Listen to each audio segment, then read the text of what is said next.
doa perlindungan dari sihir syaitan dan hasad.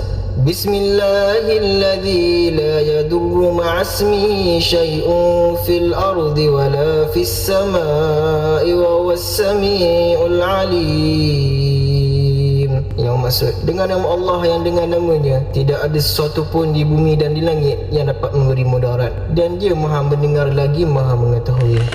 Doa yang aku baru baca tadi, aku rujuk daripada buku ni. Ini ialah buku doa-doa asas dan doa munajat. Untuk sesiapa yang nak belajar baca doa lepas solat atau doa harian, buku ni memang sangat sesuai untuk dijadikan rujukan. Lagi-lagi untuk para lelaki. Kadang-kadang bila orang tolak jadi imam, kita jadi segan sebab tak tahu nak baca doa apa. Dengan buku ni, senang nak belajar dan biasakan diri membaca doa selepas solat. Dalam buku ni ada banyak zikir dan doa yang boleh kita amalkan. Ada doa harian, doa perlindungan diri daripada gangguan, dan juga amalan-amalan yang boleh mendekatkan kita kepada Allah. Lebih-lebih lagi sekarang dalam bulan Ramadan, memang masa yang sangat baik untuk kita perbanyakkan doa dan zikir. Yang paling aku suka, setiap muka surat dalam buku ni berwarna dan ada gambar. Jadi nampak lebih menarik dan tak bosan bila nak baca. Dengan adanya buku ni, sekurang-kurangnya kita boleh tambah ilmu dan biasakan diri dengan amalan doa setiap hari. Harga buku ni pun murah je, tapi isi dia memang penuh dengan amalan dan ilmu yang bermanfaat. Cek je detail dan harga dekat beg kuning bawah video ni sekarang. Jangan lupa tengok sekali ada voucher atau tak sebelum check out.